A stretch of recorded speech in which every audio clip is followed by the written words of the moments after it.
धेरै समग्रमा आजको खेललाई कसरी लिनुभयो? आजको गेम लगभग अब योभन्दा अगाडिको क्वालिफाइङ राउन्ड जुन डेन्फाबाट त्यो क्वालिफाइङ राउन्डमा हामीले झापासँग पहिला पनि फेस गरिसकेको थियो, जसले गर्दाखेरि चाहिँ हामीलाई कन्फिडेन्ट थियो आजको गेम चाहिँ हामीलाई गाह्रो हुने छैन भनेर, जसले गर्दा खेलाडीहरूलाई पनि म्याच खेल्नलाई सजिलो भयो र हामीलाई खेलाउनलाई पनि सजिलो भयो। अब अर्को खेल त तपाईँहरूको सँग पुलिससँगको छ, त्यो खेललाई कसरी लिनुहुन्छ, कसो तयारी गर्नुहुन्छ? पुलिससँग पनि हामी फर्स्ट टाइम खेल्न लागेको होइन, योभन्दा अगाडि पनि हामीले धेरैचोटि खेलिसकेका छौँ पुलिससँग, जस्तो अघिल्लो सिजनमा लिगैमा खेलिसकेको छ, तर त्यति बेलाको टिम डिफ्रेन्ट थियो।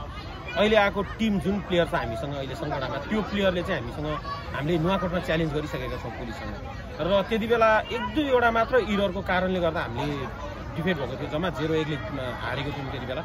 भोलिको म्याचमा चाहिँ पुलिससँग चाहिँ ड्र नै टक्करै पर्छ र कम्पिटिसन टफ कम्पिटिसन हुन्छ, दर्शकले मन पराउने गेम खेल्छौँ हामीले भन्नु। सो कोच अब तपाईँको एकाडेमिक प्लेयरहरूबाट पनि एकदमै राम्रो पर्फर्मेन्स, सो एकाडेमिक प्लेयरको पर्फर्मेन्स चाहिँ कसरी गर्नु? एकाडेमिक प्लेयर जुन अब हामीले विश्वास गरेका थियौँ हाम्रो प्रोडक्ट खेलाडीहरू, जसलाई चाहिँ हामीले यो मुफसलमा ल्याउनको लागि हिम्मत गरेर ल्याएको हो, किन भन्दा स्टेटको प्लेयरहरू जो राम्रो खेलाडीहरूलाई हामीले राखेर एकाडेमीको प्लेयरलाई अहिले प्रायोरिटी दिएको छौँ। त्यही अनुसारको आज जस्तो जुन नम्बर 9 पोजिसनमा गएको एकजना स्ट्राइकर बहिनी थियो फर्स्टमा, उसले त्यस्तै पर्फर्मेन्स दियो। त्यसो गरी उतापट्टि राइट विङ्समा गएको बहिनी उसले त्यस्तै राम्रो पर्फर्मेन्स गर्यो। जुन डराएर खेल्छ कि भन्ने डर थियो त्यो चाहिँ देखिएन, उनीहरू कन्फिडेन्ट भएरै खेल्यो। त्यसले गर्दा चाहिँ अबको मुफसल गेमहरूमा चाहिँ उनीहरूलाई हामीले मैदानमा उतार्दा पनि हामी पनि आफै पनि कन्फिडेन्ट हुनेछ।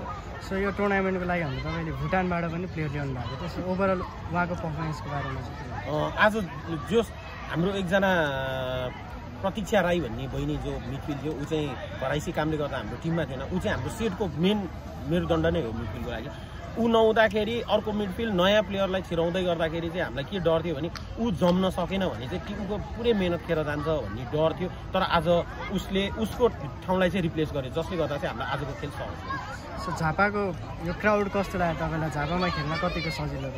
झापा होम टिमको एग्रेसमा खेल्दाखेरि सुरुमा त गाह्रो नै हुन्छ, तर मेन्टालिटी चाहिँ के थियो भने झापाको ठुलो फ्यानको अगाडि चाहिँ हामीलाई चाहिँ त्यो आवाजले नै नर्भस गर्छ कि भन्ने थियो। तर पछि खेल्दै जाँदाखेरि चाहिँ विभिन्न कोणहरूबाट चाहिँ सङ्कटाको आवाज सुन्दाखेरि चाहिँ झापामा पनि हामीलाई सपोर्ट गर्ने मान्छेहरू भेटियो भन्ने चाहिँ भयो। सो वान लास्ट क्वेसन, क्वालिफायर्समा तपाईँहरू अनबिटन भएर क्वालिफाई हुनुभएको थियो, त्यहाँ अलिकति डिफ्रेन्ट टाइपको गेम देखाएको थियो हामीले, ट्याक खेल्ने। सो आज लास्टमा मात्र भयो, सुरुदेखि नै तपाईँको प्लानले चाहिँ काम गरेको होइन। सुरुमा त अब अपोनेन्टले प्लेयर चेन्ज गरेछ भन्ने बित्तिकै हामी काउन्टरलाई मात्र बढी फोकस गऱ्यौँ। जब 10-15 मिनट गेम खेलिसकेपछि चाहिँ ल अब चाहिँ त्यस्तो प्रब्लम छैन, यो टिमबाट नयाँ खेलाडी हाले पनि त्यस्तो प्रब्लम छैन भनिसकेपछि मात्र बल्ल स्ट्राटेजिकल पार्टमा हामी काम गर्छौँ। Thank you so much coach, good lock coach.